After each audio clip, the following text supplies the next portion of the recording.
right, buddy. The armored skeptic is being armored and skeptical about the riddle of the Sphinx that he has solved. We have dived deep into the rabbit hole of Armored Skeptic.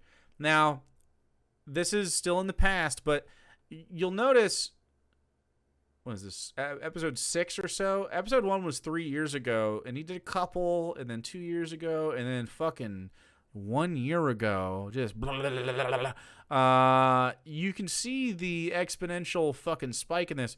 This last one, he really started to sort of get into his theory about the apocalypse, okay? So what you got to know going into this is he's going to obfuscate this for a while and say, I'm just joking, this is a character, blah, blah, blah. But I know this with hindsight. He fucking is having a breakdown about this. He really believes the world is going to end like this. And he's cracked the fucking code, bro. It's pretty wild stuff. We've talked about the Green Man. We've talked about red stuff, red skies and the sun and the fucking solar flares. But now we're talking about the riddle of the Sphinx, which is totally not ancient aliens, but also ancient aliens.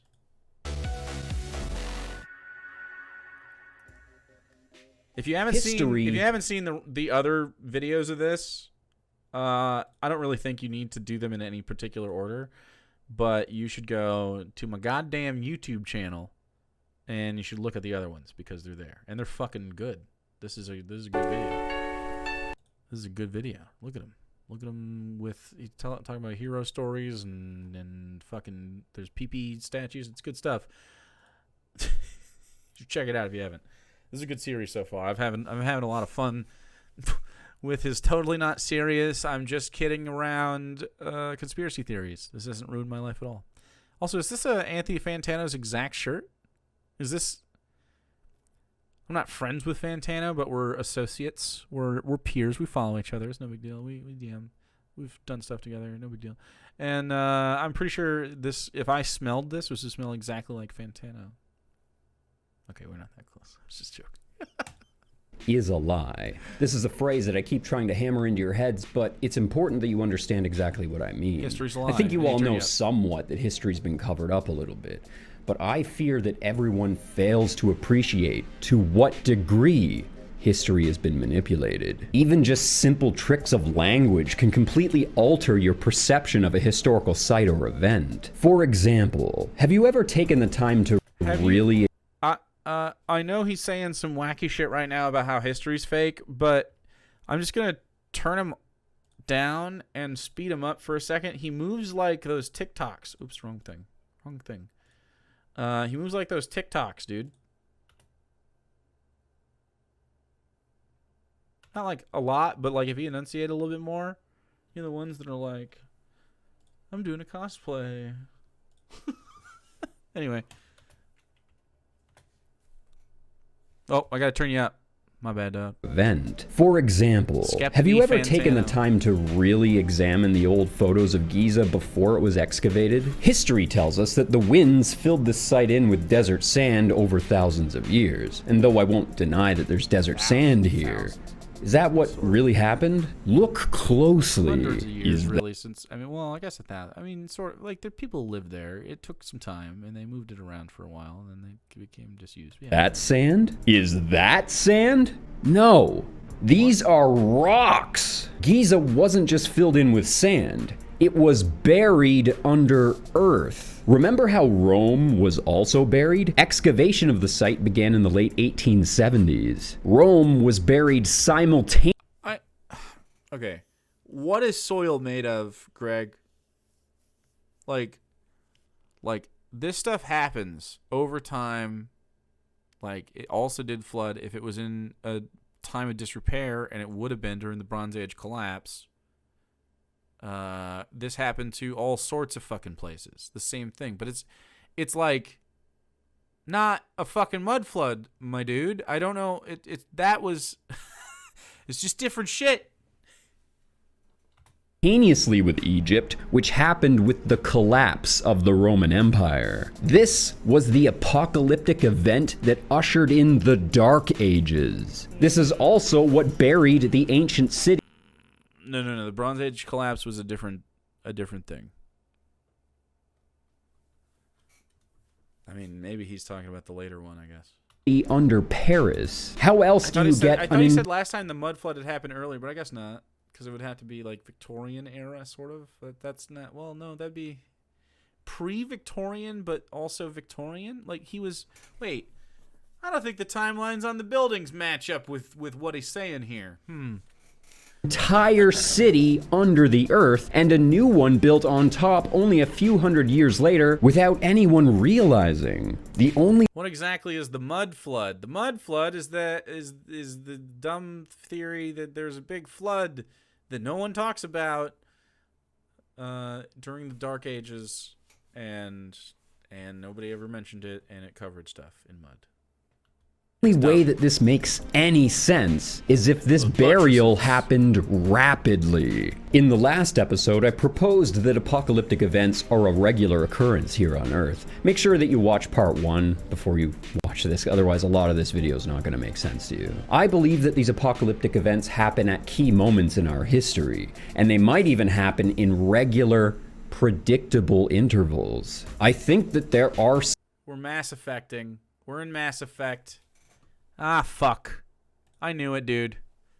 I knew it. Hey, good news! Everyone gets to fuck Garrus once. That's true, actually. I'm gonna go with Jack, though. IMO. That's right? Mass Effect.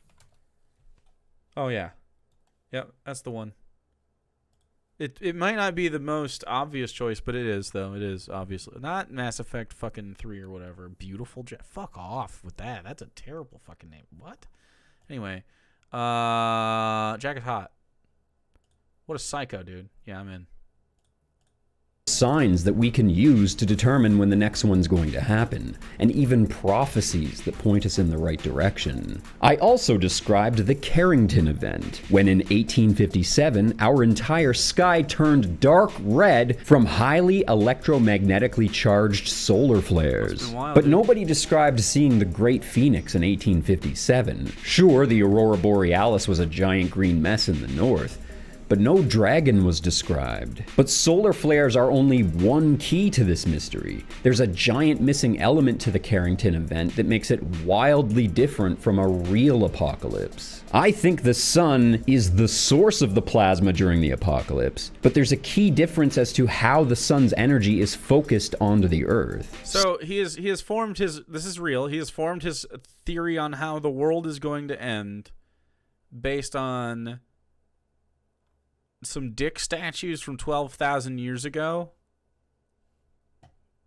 and how he literally wanted to set out and do a grand unifying theory of all conspiracy theories, and this is what it set him on, and he's like losing it.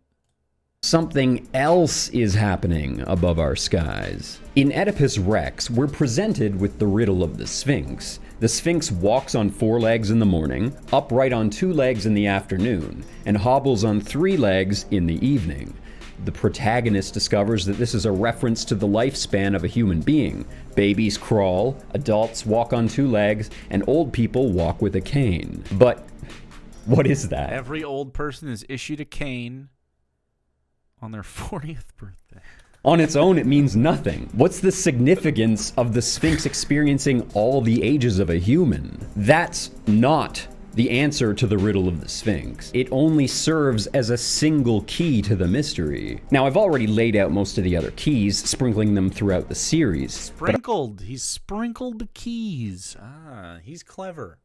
What a clever little cat. He's the Moriarty to our Sherlock chat. He will defeat us because he has the big brain.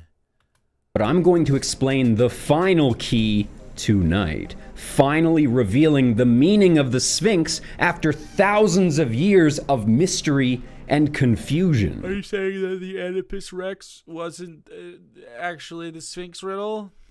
and has nothing, and should fucking have nothing to do with the people who made the statue? The Oedipus? I think I've made it pretty obvious by now that the answer to the riddle of the Sphinx is the apocalypse. I think I've made it pretty obvious by now that the answer to the riddle of the Sphinx is the apocalypse. We've watched every little bit of this. How is that? This is why I think he's actually lost it. This shit right here, where he constantly is like, I think I've proven without a shadow of a doubt that this is what's happening. And we're all like, huh? How? I've watched every minute of this, dude. I'm locked in. I have no fucking idea what you're talking about. I don't even know what the riddle of the Sphinx actually is. Is it the one from Oedipus Rex specifically? Why? Is there a separate riddle of the Sphinx that is outside Oedipus Rex? But how do we get there? What's the final step? Yeah, I remind you guys in every episode that you're not supposed to take this series seriously, but I want to especially stress that in this episode. Yeah. I mean, I'm literally predicting the end of the world here. I'm even doing a little bit of climate change denial, so disclaimer, this is not real. It's entertainment, all right?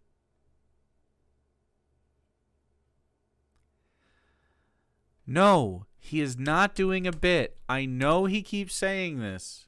Bro,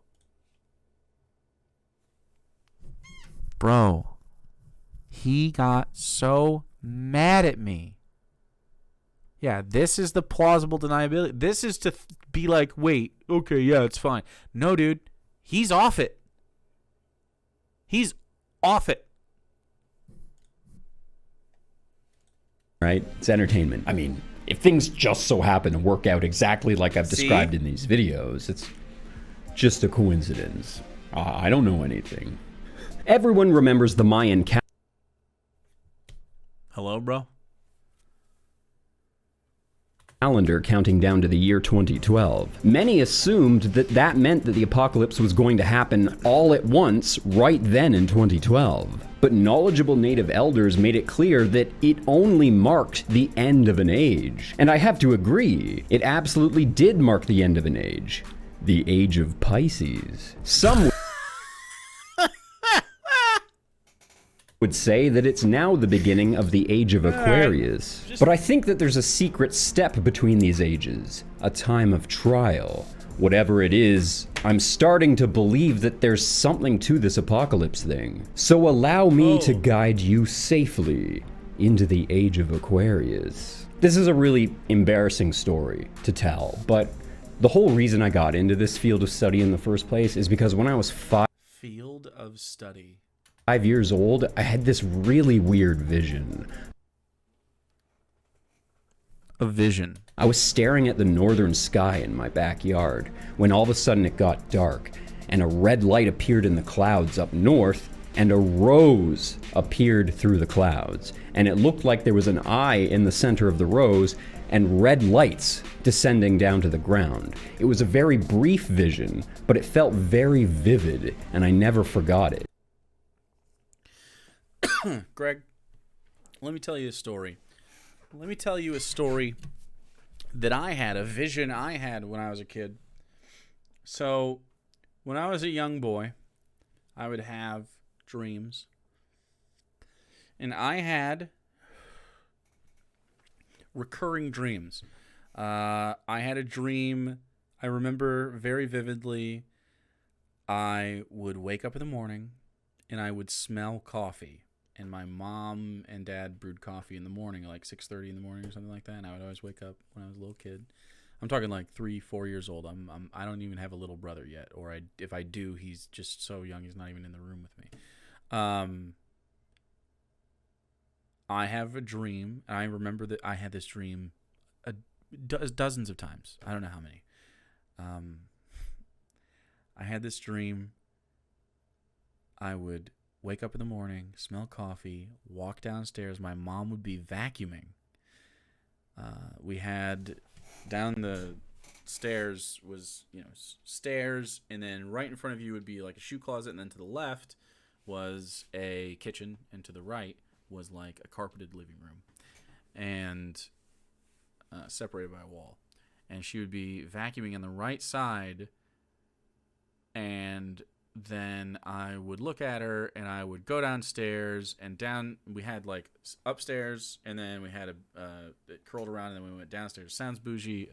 It was like, rural middle class. We had a basement that was, we had finished and had a TV in it, and I watched cartoons in there. In the dream, I walked downstairs, and I wanted to go watch the cartoons. And when I get down there, there's a chair. It's like a chair we don't actually have. We never had this chair, like a lazy boy. And it was brown, and it was too big for me to see over because I was just a little kid, right? And in the chair, I thought maybe my dad was there or just somebody. But I thought somebody was in the chair. And when I go around the chair, I see in the chair... Not this. A giant nose. Just a nose. Just a big nose. Like the size of a fucking small car or a big man. Like just a big floating nose. And then the nose man would come and he would chase me. He would chase me. Just a big nose. Just a floating nose. He didn't need legs for locomotion. He was nothing but a nose. And he would come after me. And he would go up the stairs, and guess what? Do you know what the nose man did? Did the nose man sniff me? Did the nose man smell me? Did the nose man snot on me? No, the nose man did none of those things. The nose man commandeered my mom's vacuum without help of hand or arm and sucked me up into the vacuum. And my mom too. Why the nose man would do this befuddles me to this day. But it didn't make me do a conspiracy theory. I have no fucking idea why you think your fucking toddler brain is reliable at all. This isn't a vision. This is a thought. You had a thought. I hope you have a you imagined a thing. Do you not imagine things and see them in your head? You imagined a thing. You dreamt it. You fool. Tasha, thank you for the tier 3. For 50 months, I logged into a conversation about a nose man. The nose man. Hey, will someone clip that? I would love to send that to my mom. Will someone clip that? She'll remember that conversation. There's a moral to the story. This is a cute little addendum. Shout out to my mom. Sorry, Greg. We're talking about my mom now. I love her a lot. Do you know how my mom handled this? I told her about this dream that I was having, and I've been having it for months, like literally every night. It was scaring me. I was like, the nose man's coming, the nose man's coming. I was scared of the nose man. And she told me, did you know that if you, you got to tell me about your dream, and then next time you have the dream, you like suck them up in the vacuum yourself or something. And I remember in the dream, I walked by my mom with the vacuum. I'm like, Mom, I'm taking the vacuum downstairs. And she gave me the vacuum, and I walked downstairs, and the nose man wasn't even there to suck up. He was just gone. And I never had that dream again. And that's a really cute story. And there's no moral. That's it. That's the story. I really never had that. He's a pussy. I don't know. Nose man was scared off by the vacuum. I don't know. Anyway, it is cute. Nobody knows. The nose man is a muck. He's haunting somebody else's dreams. He's haunting another child, the nose man. The tale of the nose man. Thank you, Machionio. How long is it? Loading! Did you get the whole thing? No. The whole... Maybe we'll have to do like a whole ass thing. I would like a clip, like a full highlight maybe. Maybe that's what I mean. Of the whole thing and send it to my mom. Anyway, thank you. I'll get it later if you guys do. Anyway, that is all to illustrate, Greg, that this is stupid. This is dumb and stupid too. You shouldn't believe the things you imagined. The nose man now does battle with the eye man, and this of course represents the green man in the red sky. Holy shit, is he in green specifically because Green Man? I bet he is, dude. I bet he tried to do a symbolism. Nice. And for some reason, when the vision was over, I just knew that I was going to see that one day. And as an adult, I started finding descriptions of the apocalypse that sounded very similar. Odin, the red man with one eye and wings, riding an 8-legged reindeer. Typhoeus, the volcanic god with wings and multiple tendrils. The great phoenix with wings and multiple tails. And Cthulhu, the winged octopus god. Ancient people believed that planets had personalities, and the constellations represented heroes. Cthulhu isn't real. Please don't add it to the thing. Come on. That might be why they described the movements of these celestial bodies in such poetic terms, as fables, as the hero's journey. And the story of Jesus almost suggests that there's some sort of earthbound parallel to the story that plays out in the stars. Or maybe I'm crazy. Yep. Nope. No. It's you guys that are out of touch. Welcome back to Tinfoil Helmet. And hey, the end is near. Did he? Wait, I thought he already did this. Didn't he already do a mic drop? Am I nuts? Didn't he do this already? Am I dumb? Did he just slow burn me? I thought it was like right here. Before? No, he hasn't done this yet. Wow. Cool.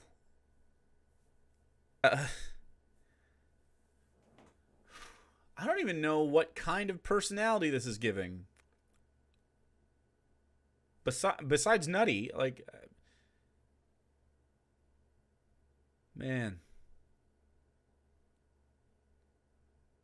To be a fly on the wall in the June Greg conversations. To think of just the dumb shit they must have fucking uttered together, just drooling into a puddle next to one another as their brains emptied out. Just fucking just nonsense.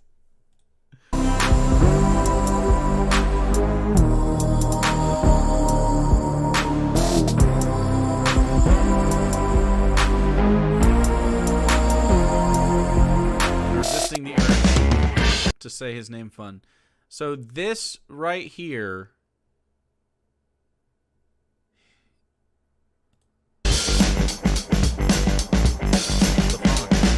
Everyone seems to get the Book of Revelation wrong. Don't feel bad, even Bible scholars don't understand this.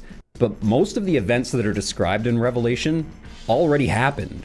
Like 1,000 years ago. Oh. I think that this whole line of thought was probably buried by the Catholic Church a long time ago, because they're actually the subject of a good deal of the Am I seeing a situation where he shaved the middle of this beard to do, like, did he do like a path, or is this just setting like this?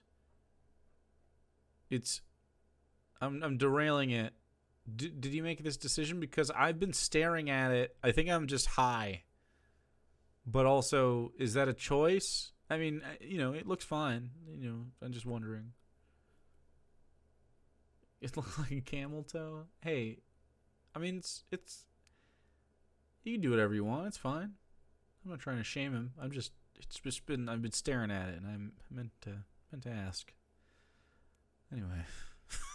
Accusations you can look like whatever you like, Greg. You're doing great. Evil acts that occur in Revelation. For example, there's this whole thing about not being able to buy or sell without the mark of the beast on your forehead or right hand, and it's all to serve this system for this guy whose number of his name is 666.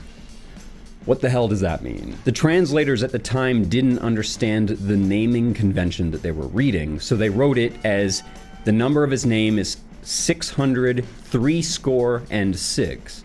But that's not a name. This is actually referring to Pope Sixtus III, who ruled until he died on the 18th of August, 440 AD. So his name was technically Pope Sixtus Sixtus, and he implemented a license system in order for people to participate in the economy. This license was stamped on a leather tag. And the mark of the beast is referring to the Ash Tuesday cross. On Ash Tuesday, people have a cross drawn on their forehead or on their right hand. What Revelation was implying was that in order to apply or qualify for that license, you had to be a practicing and accepted member of the Catholic Church. And do they have Ash Tuesday during the time of Revelation? that seems pretty accurate, as Ash Wednesday? the Catholic Church has a... Yeah, he gaslit me, bro. Why? I'm not Catholic. Y'all are Catholics, so if you choose to get ashes on your head for reasons, you are a weirdo to me, though. In my opinion, it's pretty weird stuff. Wild history of forcing people to comply with them. But Sixtus III became pope right before the Roman Empire began to fall in 395 AD. The fall of Rome was not caused by war and political upheaval like it's described, though the upheaval was a sign of the times. Rome fell when the Dragon of Revelation showed up in 440 AD. The apocalypse event described in Revelation caused Rome and Egypt to be buried at the same time. This was the event that ushered in the Dark Ages. And you'll remember in episode 1 I mentioned that Pope Sylvester II and Emperor Otto III That's right. added a few hundred years to the calendar so that they could say that they were the rulers at the turn of the millennium. This time change was actually to add in some missing continuity between the Roman Empire and the Holy Roman Empire. And as far as I can tell, they added as few as 400 years or as many as 700. Sure, the jump in history... He said... Did he just say that they just added years to the world? No. I think the dragon. The dragon. I think is a metaphor that he's using. He's not saying an actual dragon. He is saying right here that a couple hundred years got stuffed in there, and there's been time. The Dark Ages were longer, actually. I think. Served the superficial purpose of allowing Chaos Dragon. The Pope and the Emperor to claim that they were special rulers. But if we follow the assumption that Revelation continues to reflect true history, then we're likely... Lily, love stuff. Thanks for the 50 biddies, Jake. I wish I didn't know about this conspiracy theory, but yes, there are people who think it's not the year it is in the phantom time hypothesis. I've heard of this before as well. Thank you for the biddies. I don't know much of the details on it, but I have heard of people saying that actually we don't have the history of this. It's actually wrong. You can't prove it. But I mean, we can though. We're pretty confident about all of it. Macchionio. The Saga Part 1? Thank you. And Part 2? Oh, wow. Oh, wow. All right, thank you. I see this is happening. Let's go. How many parts are there? Just the 3?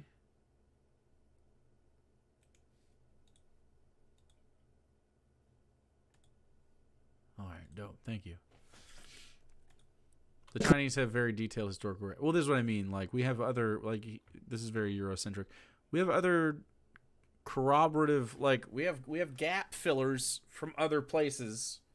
And also just the fucking Dark Ages. Like, we do have stuff. Like...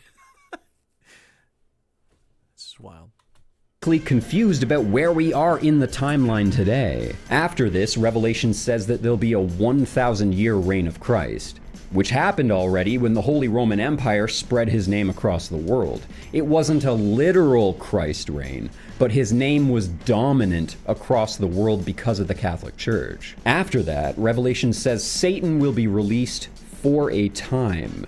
And if our modern calendar is correct, we're well past even that point. But if time has been added, then that's not true. Revelation says after the 1,000-year reign of Christ, Satan deceives the four corners of the world, Gog and Magog, and convinces them to battle each other. This is like such classic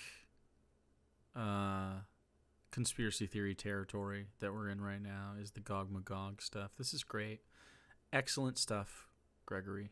That's describing World War I and II, and everything that we've been witnessing across the world since then. The Mud Flood and the War of 1812 era mark the end of Christ's reign. The Mud Flood was obviously a miniature apocalyptic event that not only marked a cultural reset point, but was also when Satan was released. Which, if Christ is metaphorical in this sense, then I'm assuming that Satan is metaphorical too. The 700 years added to the calendar also serves as a deception, so people waking up in the Dark Ages would have no idea where they were, and they'd be blindly led into the Catholic Church thinking that that was the way.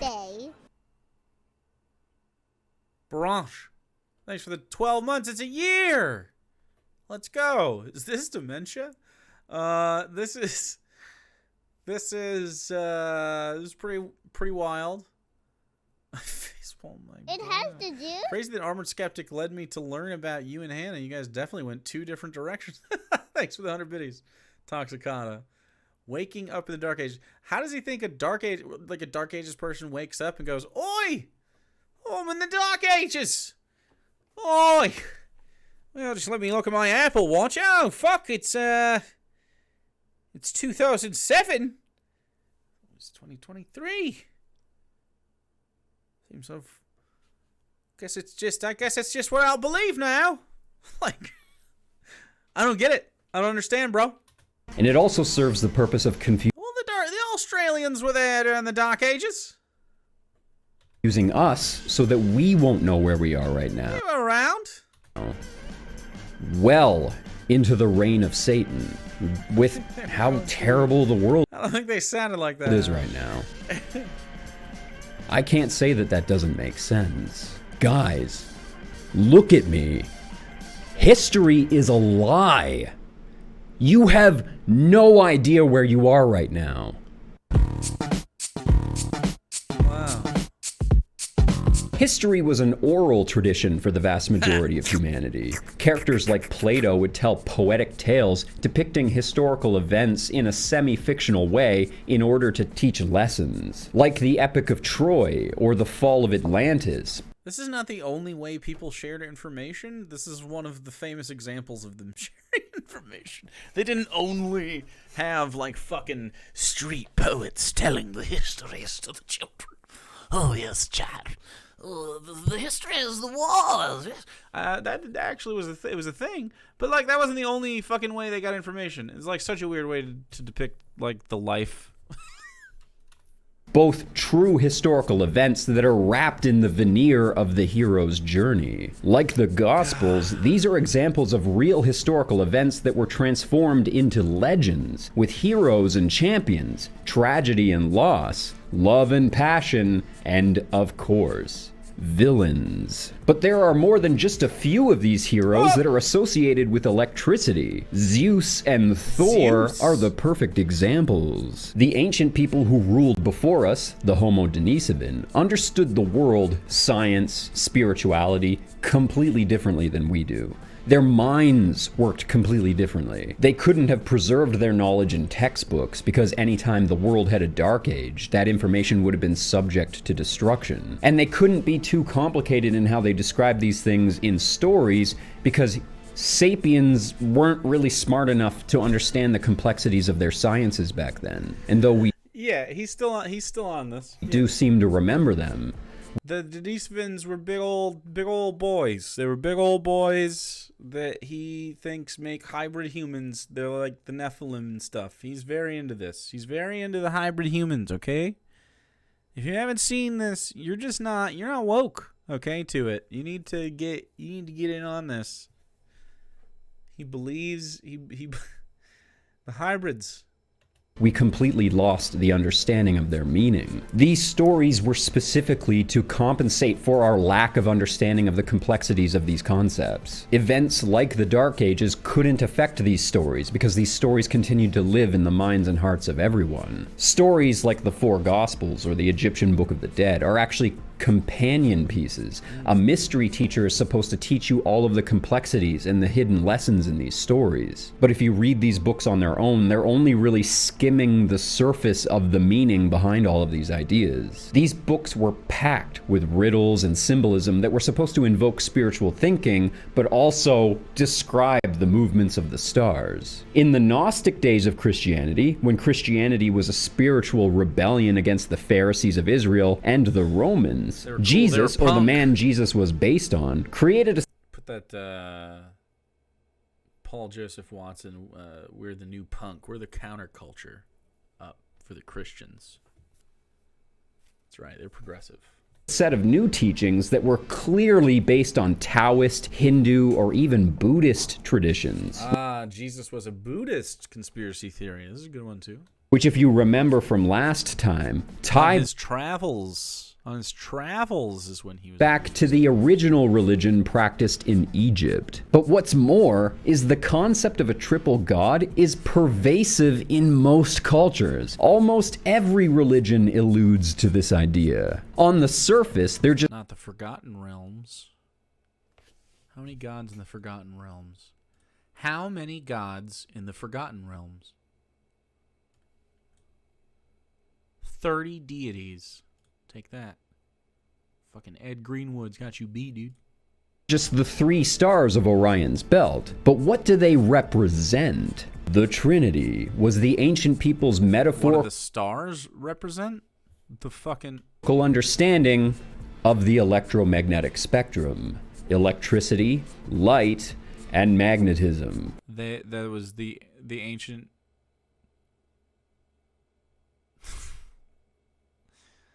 Yeah, I don't think they had an understanding of these things. I think if you showed them magnets, they would be fucking. Their brains would blow out of the back of their skulls.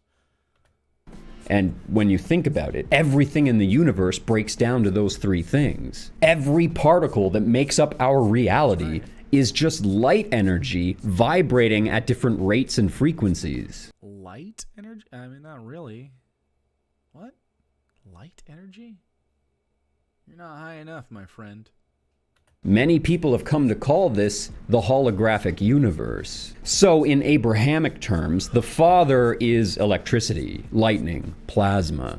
Zeus, Thor. The Son of God is light, which surrounds us everywhere on earth. And the Holy Spirit, the invisible one, is magnetism. This is important to understand because it not only recontextualizes the way that ancient people understood the sun, but it also gives us more information about what's transpiring during these apocalyptic events. It doesn't give us more information.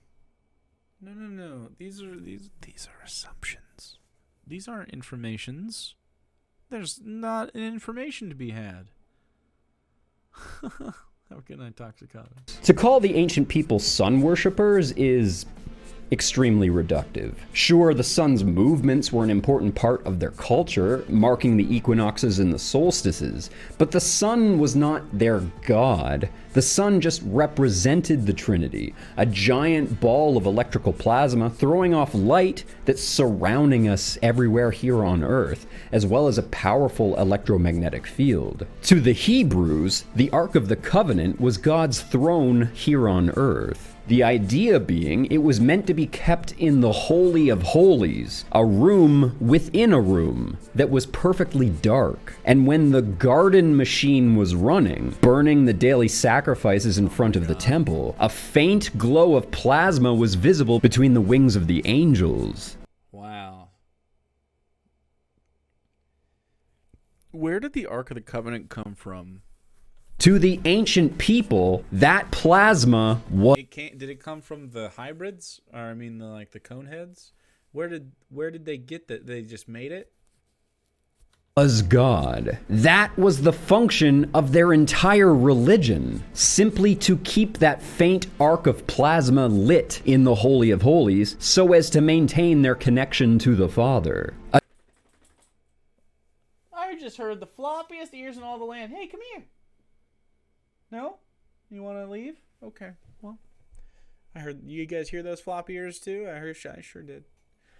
Okay. A device just like the Ark of the Covenant was inside of the King's Chamber of the Great Pyramid. So if the universe is made of light energy, and God is light, then saying God is everything is literal. So when the Bible starts with God demanding, "Let there be light," that's the beginning of everything. Genesis is acknowledging that everything is light. The sun is...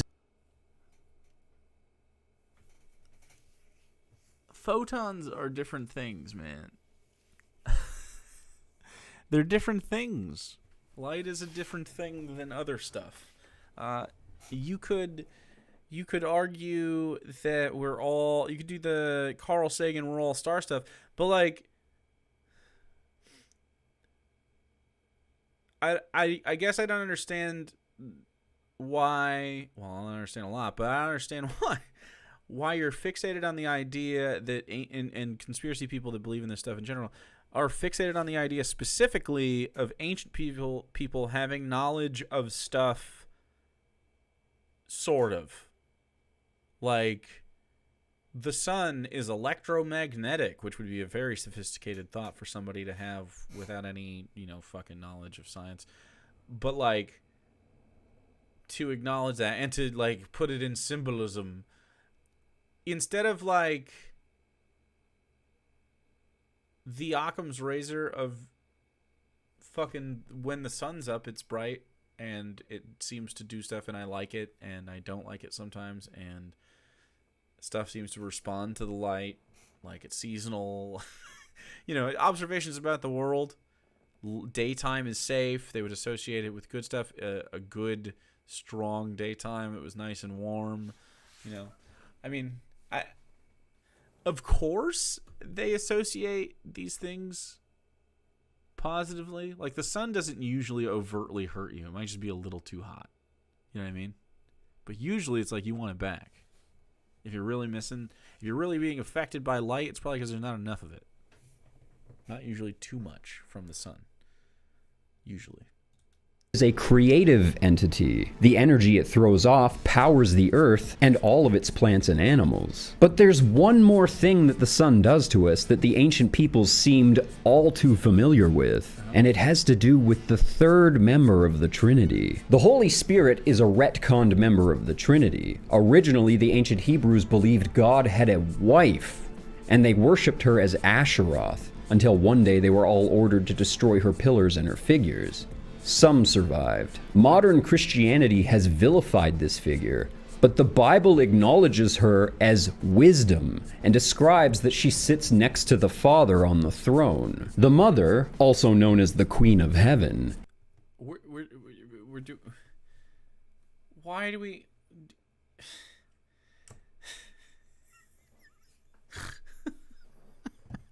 Oh, look, it's doing the thing. Oh, look, it's doing the queen is doing the thing. Remember, guys? Is that Green is Man? Depicted with many different symbols. As Ishtar, she sometimes has horns like a bull and wings. As Isis, she's also often depicted with horns and wings. Her obvious role reversal being the depiction of Satan, the devil, the 3 stars of Orion represented with the pitchfork. The horns represent a crescent moon shape, or a solar eclipse. There are many different crescent moon symbols that depict the Queen of Heaven. Depictions of the Virgin Mary often show her standing on what looks like a crescent moon. Isis is also depicting a crescent moon shape, but I'm not convinced that the disc above her head represents our sun. I think that it represents a much more ominous stellar body. Better. As a side note, because I spent so much time talking about the golden penis in the last episode, if you squint your eyes a little bit and use your imagination, you can see how depictions of the Virgin Mary represent the female version of that. A pussy? There's a pussy there? Show me the pussy. I see it. I see it. I'm trying really hard to see the pussy. I think I'm seeing it now. There's a. Is this? Couldn't have anything to do with my brain or yours or the brain of the artist. Maybe they intended the pussy. Couldn't have anything to do with that. Okay. Don't make me explain it. The Queen of Heaven is wisdom, but she's also death. All these people so you can working on see the how the conspiracy. ancient people All the struggled to symbols see do. her as a positive, creative entity. Christians often bring up Ishtar as an example of the woman riding a beast. And they're not wrong, that's exactly the destructive force that Revelation is referring to. Ishtar is often depicted with lions, like all the other destroyers we talked about in the last video. But she's also associated with the owl for wisdom. The reason Revelation describes her as the woman who rides the beast is because she's the representation of the constellation Virgo, which is directly next to Leo. The way the destroyer version of the mother is depicted Starbucks? is with a sunburst crown. Asheroth clearly has a three-pronged sunburst crown, implying she's blocking the sun. But the three prongs also represent Orion. This is the most blatant depiction of the effect described in Revelation, the woman cloaked in the sun with a crown of stars. The Greeks described this image as Medusa. The destructive woman motif is prominent everywhere. She has a more tame form as well, the female version of the Green Man, and she holds I was right. a torch She's Green of Man. enlightenment. Though Lucifer represents enlightenment as well. I will say one thing, if I may. I don't really see this character as evil the same way that Christians do. Green Man, I just bro. see her as Everything. representative of a natural process of our solar Every system. single- I get it, you know, she causes destruction. There is a time when she comes to kill us. But for the most part, she's driving us and governing us and protecting us without us ever seeing her. And it's like this extra level of irony that she's also been erased from history. John, you're We don't Green even know she exists at all. Some of the people that worship her, though, have done some pretty terrible things in her name, made unmentionable sacrifices at her altar. Some truly unforgivable evil. Next chapter. He always has to do that into the next chapter. At first, I thought the crescent shape was depicting the moon covering the sun, but right. that occurs all the time and nothing bad ever happens. Yet for some reason, the ancient people were terrified of solar eclipses. Besides comets, Yeah. They sure were. It's not weird for them because they were ignorant of the ways stuff worked. Greg, this is an indication that your theory is wrong. They did not have an intricate understanding of what these things were. They weren't cool. They were like, oh, fuck, what the fuck? solar eclipses were their most feared events. That doesn't make any sense. When has anything bad ever happened during a solar eclipse? Then I remembered the mother is supposed to represent something invisible. Something that we can't see. Something else covers the sun. Most every solar system that we know about is part of a binary system, meaning that they have two stars, sometimes more. Say we have another star. Somehow, we're one of the rare solar systems that only has one star. Uh-oh. Or are we? No. What a fucking... I'm sure you've heard the What a weird vibe that was. Actually, we have more stars than the one we have. concept of a planet X, an extra body rotating around our solar system. Astronomers know that something's out there because it's pulling on Neptune and sweeping the Kuiper Belt, but it isn't reflecting any light, so we can't find it. It's invisible. So again, if the sun represents the Father and the light around us represents the Son of God, then that extra body out there must be the mother. She is the Dark Knight. the black hole sun.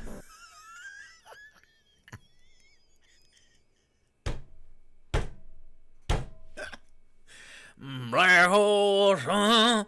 Oh, Again, Revelation describes her as a woman, cloaked in the sun, pregnant. bro. I think that means that there's an aura of light around her, like in an eclipse. That's a pussy. But it He also taught me that. Greg taught me that. Thanks, bro. That's a pussy. says that the moon is at her feet. That means it's not the moon blocking the sun.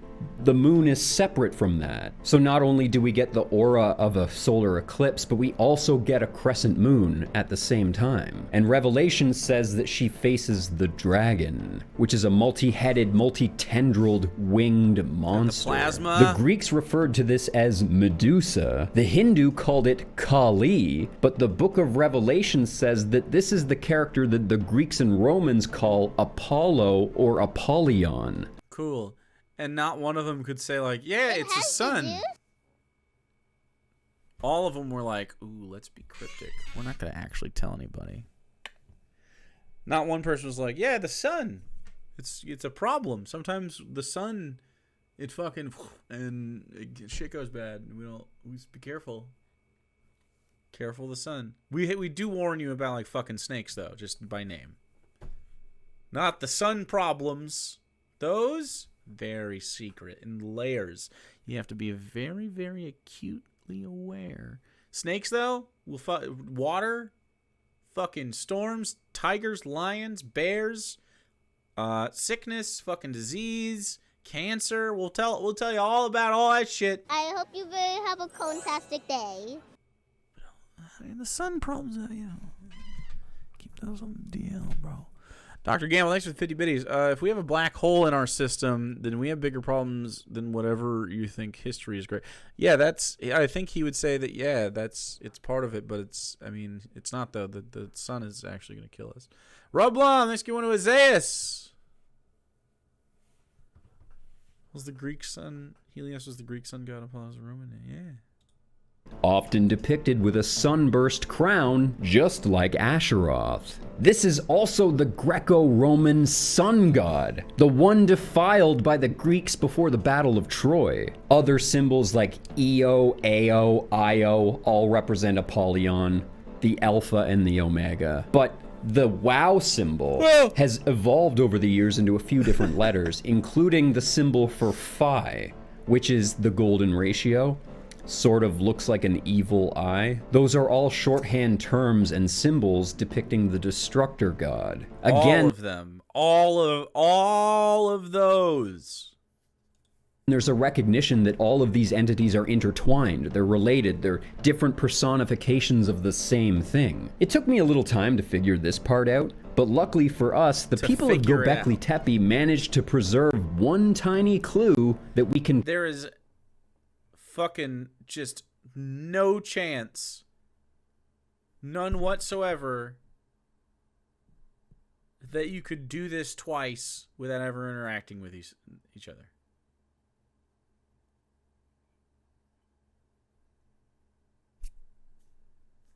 You don't think we could come up with this at all? Okay. All right. Trace to the Aboriginal Australians. These are This different. 101 These are all different. symbol represents Saturn. The ancient people used to refer to Saturn as the superior sun. They saw it as a kind of sun, whatever it was. I don't think that it was the literal Saturn that we know today, but I do think that it was referring to that same Saturn god, or Jupiter, that ancient people used to worship. You know, the one that devoured his own sons? I'm fairly confident that this is referring to the black hole sun. Most people who push the Planet X doomsday theory depict this object as having... What? I'm fairly confident. Why? ...a cloud or a ring that appears like horns or wings. I think this is an interesting concept, because as best as we can figure, the only reason a dead star would fail to let off any light is if it was shrouded in a cloud of debris. It is technically its own miniature solar system within our own. And if the ancient people believed it as a superior sun at some point, it's likely that it used to be visible. It used to give off light. Remember, second sun that nobody fucking has ever mentioned ever. Brother. Planet X is sweeping the Kuiper Belt, so it's dragging with it a giant minefield of debris. 12,000 years ago, when it paid us a visit, it hurled a comet at the Earth, landing in Greenland. Did you guys catch that, by the way? The Green Man landed in Greenland. Funny. Yep, that's pretty funny. In Greenland that we named. How that all works out. You can't even escape it. Remember, the Aboriginals of Australia seem to share some of the imagery from Göbekli Tepe, and they have idols that fit with the Conehead statue trend from Asia and the Polynesian Islands. This Aboriginal art was one of the more important pieces of the puzzle for me. I know this piece of art was a piece of the puzzle for you. Noticed several of them seem to depict different stages of the event. If you ask me, I'd say it appears as if solar flares are arcing off of the sun and making contact with the dead star, like plasma firing off of one Tesla coil and hitting another. Together they create a reaction, and as the dark body passes in front of the sun, it's engulfed in massive tendrils. The sunburst crown. I'm sorry if this is offensive to Aboriginals, but that is exactly what I'm seeing here. It was so batshit I hadn't considered if it was offensive to them. What? This was the missing piece of the puzzle. This is why the Great Phoenix wasn't present during the Carrington event. What? I think the black hole sun acts as a giant electromagnet, drawing energy from our sun and hurling it at us in a dazzling display that the ancient people would have struggled to understand. And the black hole sun's electromagnetic properties will almost certainly affect the Earth's electromagnetic field, likely making us vulnerable to massive planetary lightning bolts. The black hole sun works as planetary lightning bolts? What is that? What is a planetary lightning bolt? What the fuck? as an intermediary, or like a causeway, allowing the sun's plasma to arc from it to us. And if I'm right, and the black hole sun does create this effect, then it will look exactly like we're staring directly into the mouth of Cthulhu. Wow. It's pretty scary stuff, Greg. Are you going to transition to the next chapter now? I started off this series trying to make the mud flood sound like a really big deal. A lot of interesting things happened around the mud flood. But once I figured out what it was that happened, I realized that it's not actually that romantic a story. However, it once again gave me the key I needed to figure out what was going on around some of these apocalyptic events. It's so weird how he must be so in the culture here because I hope you have a fantastic day. It's pretty obvious that he's like, he has people that have expectations of him socially on this topic, and he is like, I was right about this, you know. Dr. Gamble, thanks for the biddies. I'm sorry, did I just walk into somebody's D&D world? Star Tesla coils? What is this? Yes, this is fanfic. Thank you, Doc, for the 50 biddies. Rublum, give one to Baka. Thank you. I appreciate it. I always figured that the mud flood had to be somewhere around 1812. I couldn't help but notice that there was a global political paradigm shift at that time. Look up Wars of 1812 or look up your own country's history. Okay, Wars of 1812. There's the one war. Wars, more wars. How just the year? Notable events. 1812. Let's do that. Nope, not the War of 1812 timeline. Whoops. It has the juice. 1812. Wikipedia. Let's just do that. Fanakami, thanks for 50 biddies. Every event in 1812. Let's go. These people just hate the idea of mundane wonder. The universe is just not enough like a movie for them. Yeah, exactly. Wars. Some wars. Some more wars. Yeah, man, looks like a lot happened. Okay.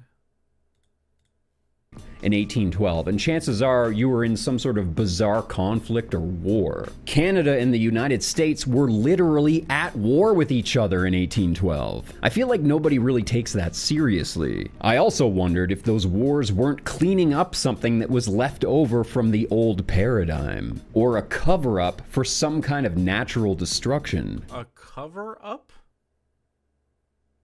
The political cartoons of their time were so bizarre.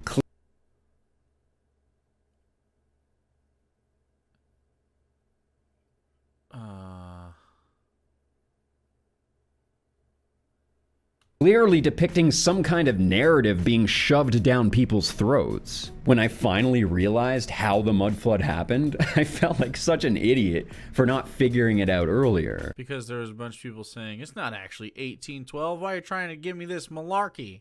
Is that what he's going to say? This was the it's actually 1812 narrative?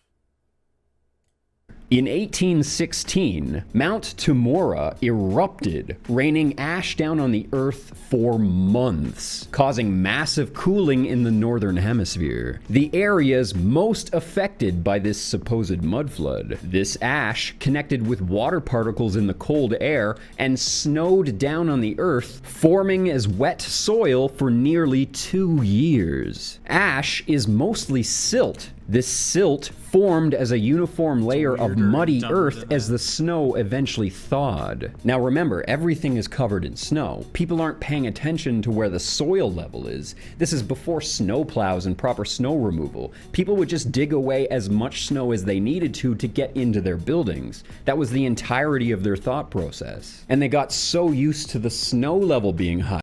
People in 1812 shoveled snow. 1812, like fucking cave people, dude. Like, what's the snow do? I can't go out here. I'm a cave guy. I'm good. I don't even know what shovels are. 1812, they have fucking shovels, bro. They knew what the fuck snow was. They knew how to deal with it. Jesus.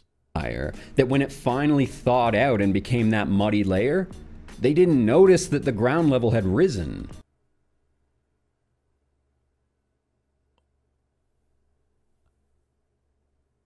What?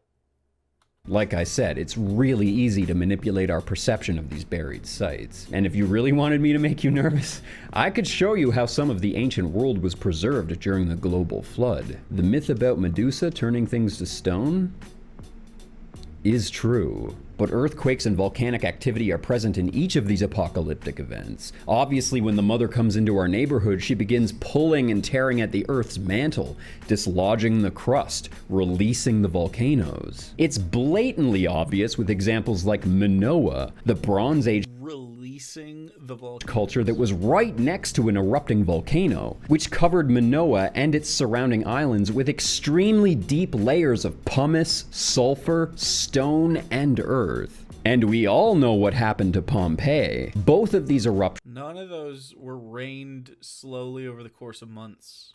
Mark the turning point for their respective ages. But these are the most obvious examples because they were both right next to volcanoes. The damage was so blatant. But the further away you get from a volcano, the less obvious the damage is. Sure, you'll get the odd Bro, we have volcanoes erupt in real life right now. The phenomenon that you are describing does not occur. boulder that was ejected a few hundred kilometers, but for the most part it will manifest as ash, silt, which will eventually settle as a single uniform layer of soil. That's not what soil is. That's just not what...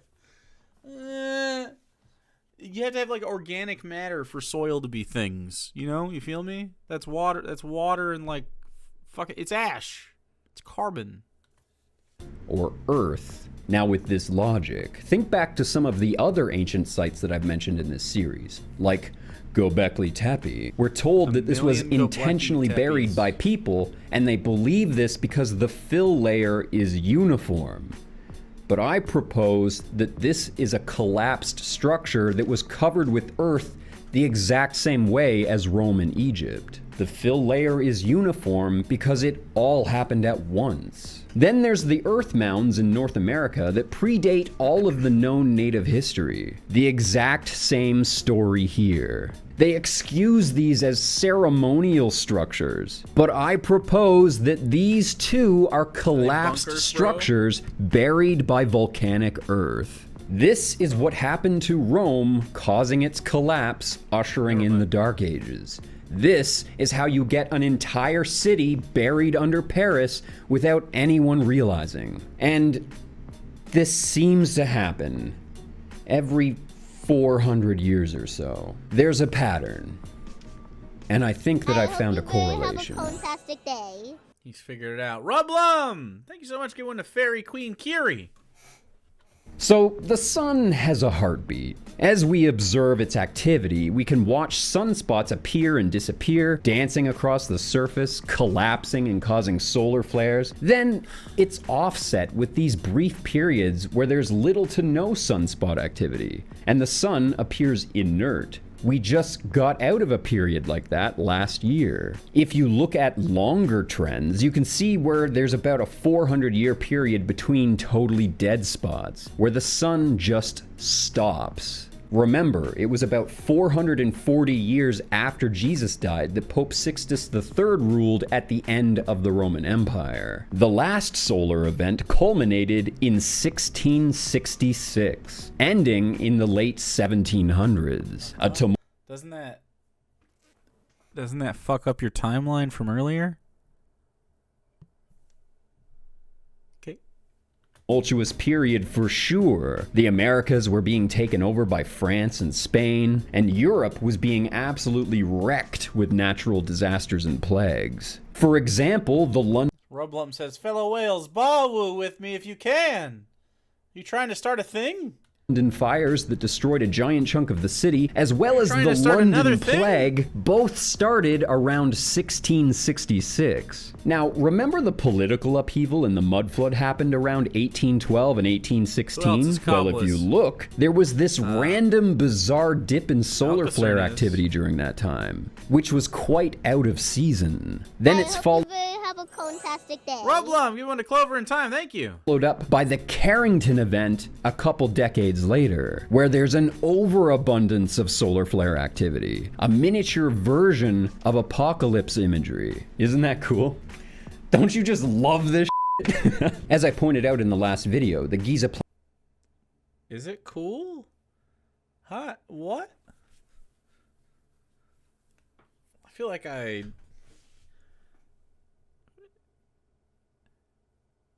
missed something, Greg. So your timeline doesn't make sense from earlier now, because now you're using every 400 years there's been like a fucking solar flare mud flood situation.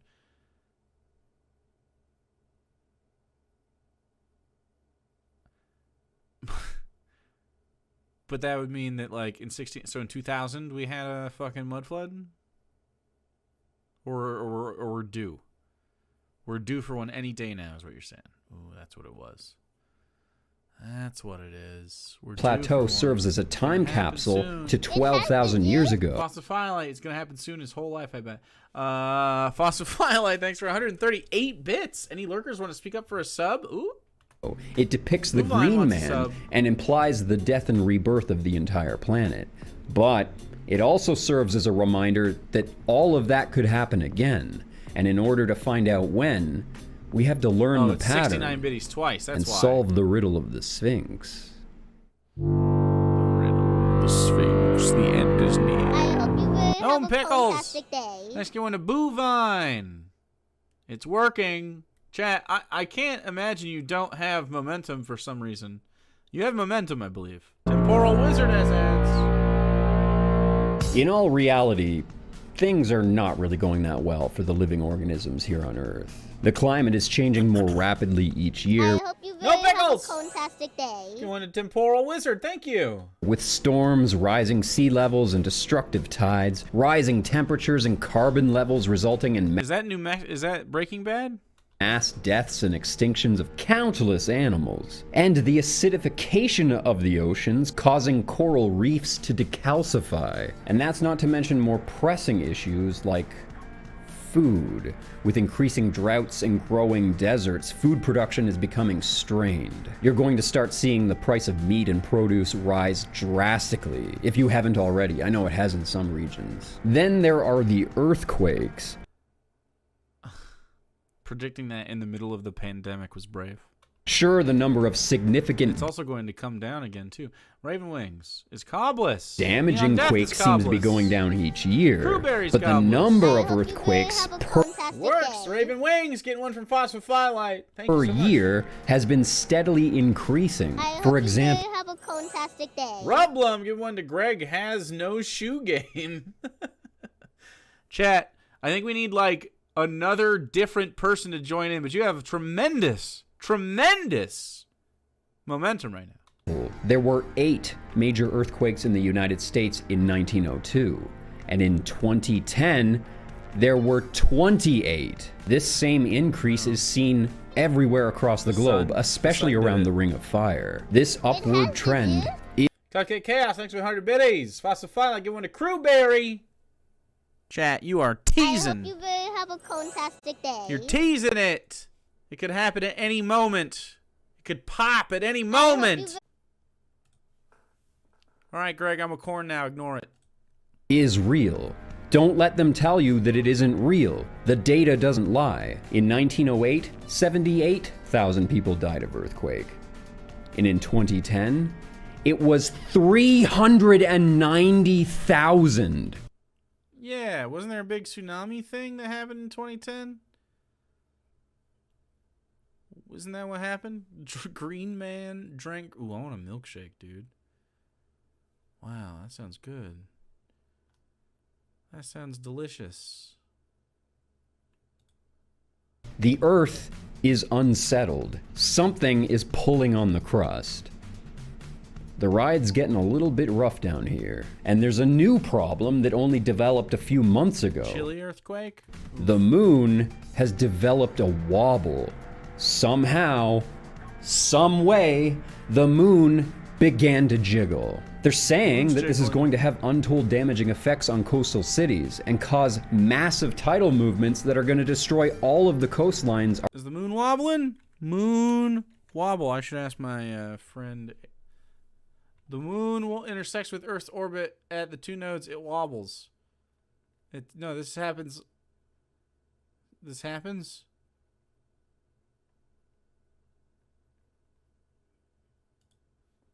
Dun, dun, dun. Uh-oh. Study projects a surge in coastal flooding starting in 2030s. Oh, good. In the mid-2030s, every U.S. coast will experience rapidly increasing high tide floods when a lunar cycle will amplify rising sea levels caused by climate change.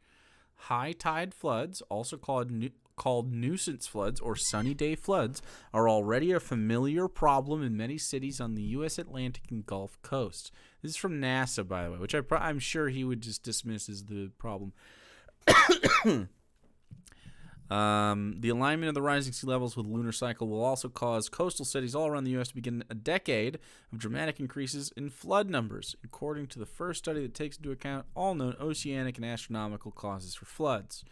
Led by the members of the NASA Sea Level Change Science Team from the University of Hawaii, the new study shows that high tides will exceed known flooding thresholds around the country more often. What's more, the floods will sometimes occur in clusters lasting a month or longer, depending on the position of the moon, earth, and sun.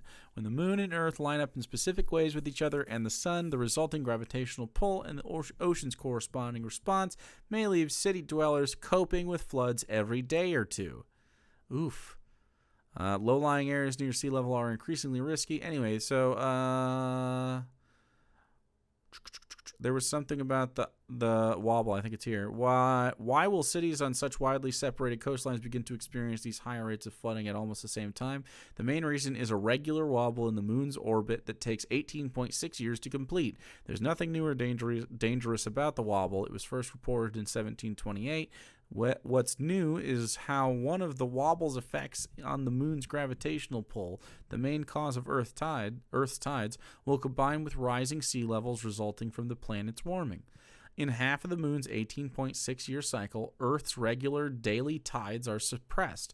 High tides are lower than normal, and low tides are higher than normal. In the other half of the cycle, tides are amplified. High tides get higher, and low tides get lower. Global sea level rise pushes high tides in only one direction, higher. So half of the 18.6-year lunar cycle counteracts the effect of sea level rise on high tides, and the other half increases the effect. Okay, this makes sense. So that's the answer to Greg's fucking wobble. We do know. Around the world. So something is going on here. I'm not denying that we're destroying the planet. Obviously, climate change is very real, but there's other issues that are getting lumped in with that, and I feel like this needs to be addressed. It is addressed. NASA addressed it. That was the article I just read.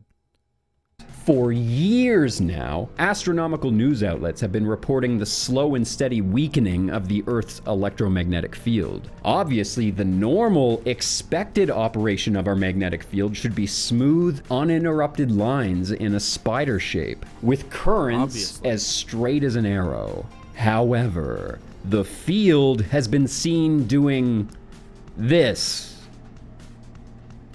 a lot. It really should not be doing this. But why? But why shouldn't it be doing it? What do you mean? Seems like whatever, man. Seems fine. I didn't notice a single fucking thing happen when that happened. They describe this as our magnetic field weakening, but is that what's really happening? Remember what I said about perception. A magnet is not a moving machine. It shouldn't be jiggling around like that. Sure, the magnetic field is being produced by a rotating metallic object within the Earth's core, but it should be a solid state donut with field lines that get weaker exponentially the further away you get from the source. When a magnet weakens, it doesn't freak out, it doesn't dance around, it doesn't behave chaotically. Your mind thinks that this makes sense because the field is in competition with the tumultuous current of our solar energy. But no, the sun's effects should also be relatively steady. I think a better way of putting this would be to say that the effect of the Earth's electromagnetic field is diminishing. When a magnet weakens, the field shrinks. That's it. That's all we should see. Look at this video again. The flow should remain steady, like the wake behind a boat. Why? I don't know this to be true. I don't know why that is true. I have no idea why this is happening. You're asserting it. I have no idea why. I don't want to have to look up the fucking Earth's magnetic shit to have an understanding of actually like why you think that's supposed to be the case. Because it seems to me that I and everybody else existed on this rock when this fucking happened. When was this? 5/17/2021. Anything fucking weird happened then? Did we all die? Is this the new timeline? We were in the fucking 6th timeline so far. Green Man was there? Fuck. I'm sure something happened on this date. Every day something happens. It could be the Nose Man. Fuck, dude. I hope I dream about the Nose Man again. I hope we could become buds. Like me and the Nose. Well, we're talking. It's different. However, the wake is flying back and forth across the Earth. You see? Like something is pushing the magnetic field back at us. I have a question for astronomers. When is this happening? Is this happening when the Earth has its back to Virgo? To Virgo? Because I think something is sneaking up behind us. She's here. Not only is the Earth heating up, the particles becoming more excited in our atmosphere, several other planets in our system are excited as well. Neptune's atmosphere suddenly lit up with electromagnetic spectacles a decade ago. No explanation as to how this happened. The North Pole was displaying a visible crown of aurora for what seemed like no reason. No explanation given. Neptune is just glowing now. And the storm of Jupiter, the famous eye, is also rapidly shrinking. No idea why. So again, there's a sunspot correlation. Something about when the sunspot activity is at its lowest, we see the worst things happening here on Earth. And I'm not the only one that noticed this. Last year, during the grand solar minimum, they were warning that 2020 could be the next year without summer. What? And going back to those bizarre conflicts in 1812, some people have argued that Napoleon didn't really exist. What's that mean? Year without summer? That noticed What year without? Year without summer. The year 1816 is known as the year without summer because of severe climate abnormalities that caused average global temperatures to decrease by about a degree. Summer temperatures in Europe were the coldest of any on record between the years of 1766 and 2000. So, 1860, is that when he thinks, is it the, that's not really a year without a summer, is it? this. Last year, during the grand solar minimum, they were warning that 2020 could be the next year without summer. And going back to those bizarre conflicts in 1812, some people have argued that Napoleon didn't really exist, and that Napoleon was a code word or a mascot for the natural disasters that were happening around the world at the time. Some of which probably were not very explainable. Napoleon, nope, he existed. For example, Napoleon and his army were occupying Moscow in 1812. They had already conquered it and were just living there when he was a guy. He was definitely a guy. Suddenly, the entire city burned down for no reason. There were multiple theories, but nobody was ever able to determine an intent to cause a fire. Okay. Do you think a fire could have happened in a city? Because I think it's happened before. Fake Napoleon? As in, nobody knows who would do this or why. Like, it just randomly burned down. That fucking happens, Gregory. Hello? Yup. As if a pillar of fire came down from heaven and scorched the earth. Nope. Or, like the city got microwaved. So, by saying Napoleon... Nope. Nope. It could have been a number of things. We don't need to speculate. Fires can start. I don't need to think that maybe they got microwaved by the sunbeams. Was there. It's as if the coded message is the destructive force that was wreaking havoc across the world attacked Moscow that night. The negative correlation between the lack of sunspot activity and natural disasters happening here on Earth is kind of confusing. Counterintuitive. You'd almost expect that when the sun is the most active and when we're getting hit by the most solar flares, that's when we'd experience the most problems. But no, the Earth thrives off of it. That's why I don't believe that this correlation is a causation. Whatever it is that's affecting the sun, informing its heartbeat, is also affecting the Earth. Almost like waves across the water. Every time a wave hits the sun, it hits us as well. As the electromagnetic waves of the black hole sun repeatedly hit us, they kill the sunspot activity on the sun and tear apart the Earth. And the closer it gets, the worse the destruction gets for each solar minimum. It always ramps up. Now, there's another layer to the Revelation prophecy of the woman cloaked in the sun with the moon at her feet. Okay. Here's my understanding of what he has going on. Let's see. Yeah. Paint. Okay. I think this is what he has going. Is this going to pop up or what, bro? Hello? Hello, dude? Can I have a paint, dude? Hey, can I paint? Hey, can I have a paint, dude? Can I paint, dude? Thanks, dude. Okay. So we got Earth. There's Earth. This is the Earth. Here is the sun. Here is the sun. There it is. Here is the black hole sun. There it is. Okay, and then you have this. And this is... what color are waves? I think the waves will be red. Oh, we gotta do a little green man. Green man. Green man. Green man is actually the fucking...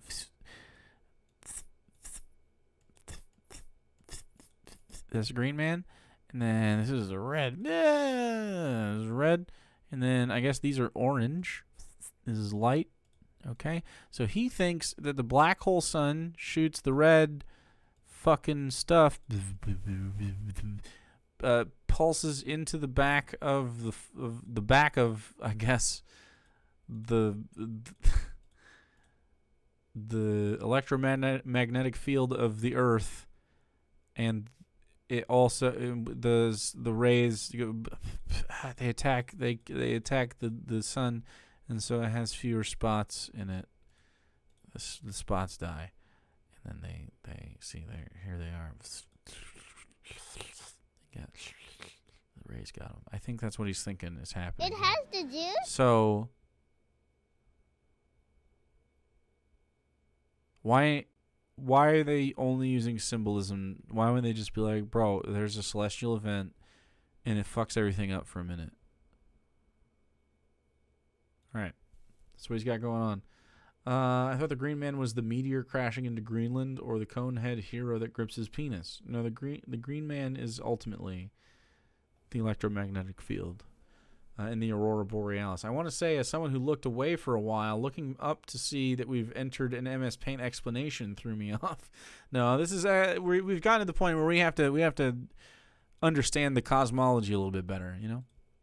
And it has to do with the constellation Virgo. Virgo almost certainly represents the mother, being predominant in late August, early September. September 11th is the Egyptian New Year. Oh so technically that means that's the mother's birthday. And technically that means September 11th is Satan's birthday. Nothing special about that date at all. But she's essentially giving...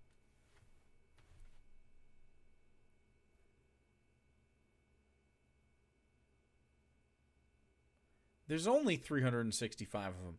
Something was bound to happen on this day that was significant. You would just appeal to some other thing. What was the other thing? What's the second most famous event to happen on 9/11?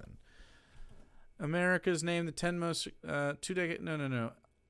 What are other things that happened? Module events of days. Events of the day? Sure, September 11th. Not on 2001. No, fuck off. Not September. They can't get away from this. Everyone just wants to talk about 9/11. Fuck you. Second most famous event to happen on 9/11. I can't even think of. They can't. Fucking. How do you even look this up? There's no way. It's just poisoned. It's poisoned. That. I have been defeated by sheer volume on that topic.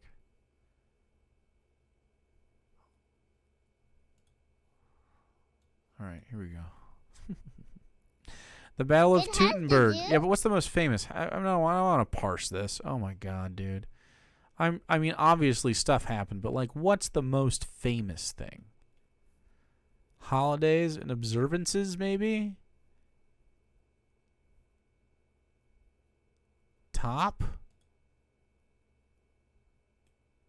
Oh, here's just events, I guess. Fuck, that's still a lot of events. All right, let's just get a quick scan. Nope, don't know any of that shit. I mean, I do, but like, you know, fucking second-handed shit. I don't care about this. Benedict Arnold. I know that one. Expedition to Quebec. Revolutionary War. Battle of Brandywine. Wow. The Sugarloaf Massacre. That's nice. It's a nice little memory. Battle of Plattsburgh. Big Plattsburgh shout out.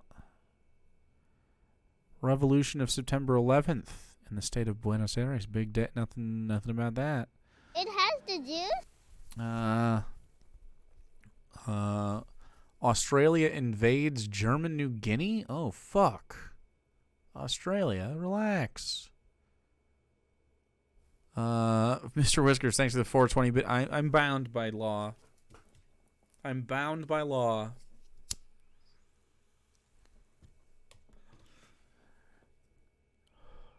Constitution of Chile in 1980. Let's go. Channel fucking fire.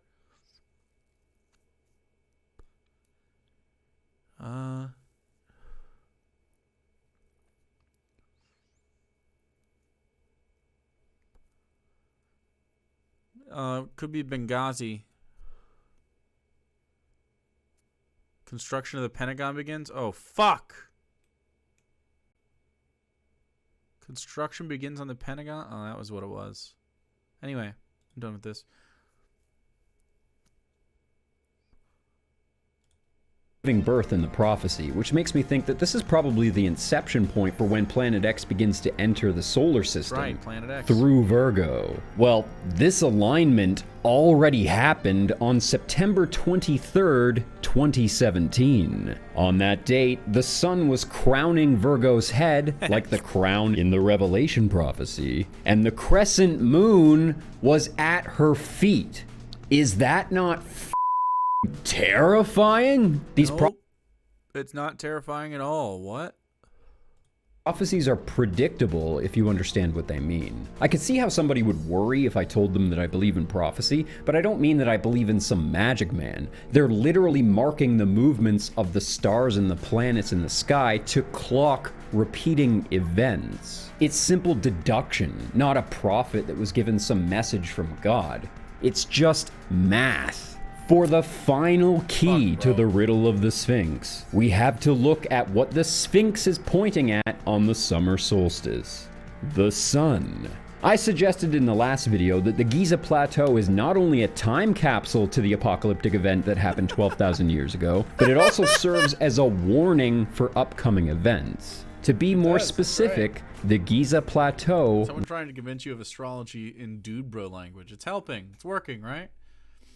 works as a clock. See, in Oedipus Rex, the riddle Onions! Thanks for following. of the I love onions. Sphinx is Delicious. not referring to the ages of a man. It's referring to the ages of the sun. And all of it ties in with the stories of the Egyptian gods. The Sphinx starts as a baby on all fours, grows to Just like how the sun has 4 legs. an adult on 2 legs, then finishes off as an old person on a cane. That's the sunspot cycle, and the ancient Egyptians were using the Giza Plateau to clock that. Wait a second. Baby, adult, senior.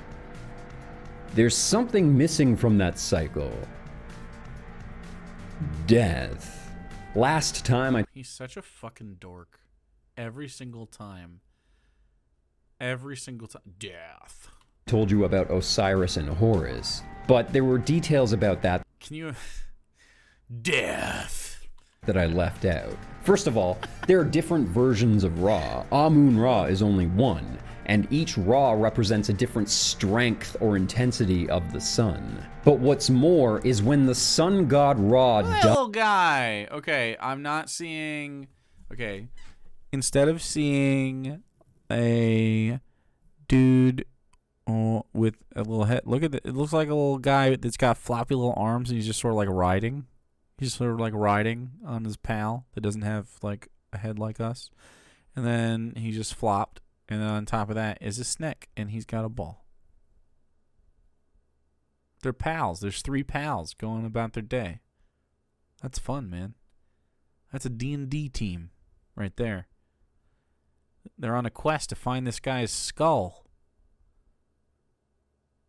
They have instead of an owl bear, it's a eagle seal.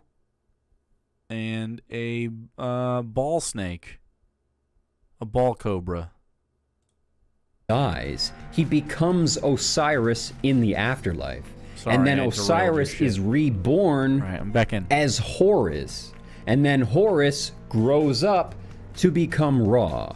Again, that's the sunspot cycle. Each god represents a different characteristic of the sun. But the really scary They couldn't thing just say the sun, though. about Ra is that his job is not to govern the sun. It's to protect the earth from a persistent destructive force. The implication of the belief being that when Ra dies, that destructive force is unleashed on Ra's the Green Man. us. Without Is Sarah making biscuits again? I can smell the smell of biscuits. Ra, we die. So, when does this happen? When does Ra die? When can we expect the next catastrophic event? I think the ancient Egyptians are right. We don't need to see the black hole sun to know that it's out there. We just need to see its effects. The heartbeat of the sun. It's the sun that tells us. So that means if all the other prophecies are right, and we really are in the last days, all we need to do is figure out when the next grand solar minimum period is. The next time that the sun is completely dead. What it? Yeah. So anyways...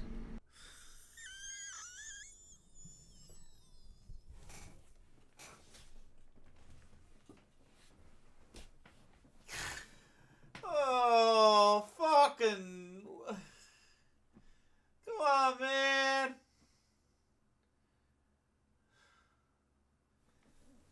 He's on some, like, Neil Breen shit. Look at this fucking cut. Yeah. He couldn't... Could he muster it? Yeah. Did he muster it himself? Yeah. So anyways... In about 30 years, the sun is just about to do that. Wow. In 30 years, huh? Cool. Chilling. Whoa, fuck. Woo.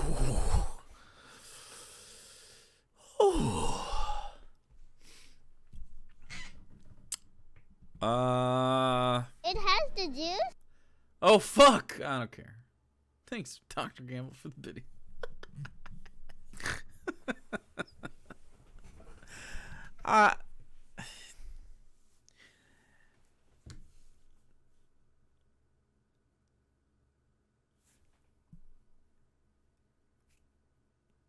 I am so interested in seeing where this... I hope he does has more to content. do- I know we only have 13 total, but I would like him to continue to do more.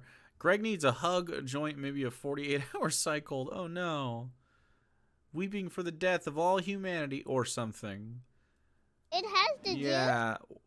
30 years until Green Man. Let's go! That's true! Green Man! And then Green Man will be here to celebrate 420 with us in 30 years from now and 12 days. Let's go! It's happening. A Green Man emote? There's a Green Man right there. Look at him. Look at him go.